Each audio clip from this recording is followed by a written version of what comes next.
പ്രിയ കൂട്ടുകാരെ, ഇന്ന് നമുക്ക് റെഗുലറൈസേഷൻ എന്ന വാക്കിന്റെ അർത്ഥം നോക്കാം.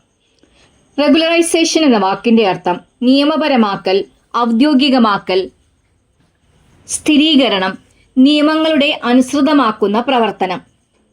ഒരു ഉദാഹരണം പറയാം.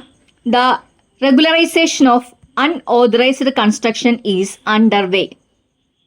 ഇതിന്റെ അർത്ഥം അനധികൃത നിർമ്മാണങ്ങളുടെ നിയമനീതീകരണം നടക്കുകയാണ്. മറ്റൊരു ഉദാഹരണം പറയാം. Regularisation of temporary staff will increase their job security. താൽക്കാലിക സ്റ്റാഫിന്റെ നിയമനീതീകരണം അവരുടെ ജോലി സുരക്ഷ വർദ്ധിപ്പിക്കും. കൂട്ടുകാരെ, ഒരിക്കൽ കൂടി പറയാം. റെഗുലറൈസേഷൻ എന്ന വാക്കിന്റെ അർത്ഥം നിയമപരമാക്കൽ, ഔദ്യോഗികമാക്കൽ, സ്ഥിരീകരണം, നിയമങ്ങളുടെ അനുസൃതമാക്കുന്ന പ്രവർത്തനം.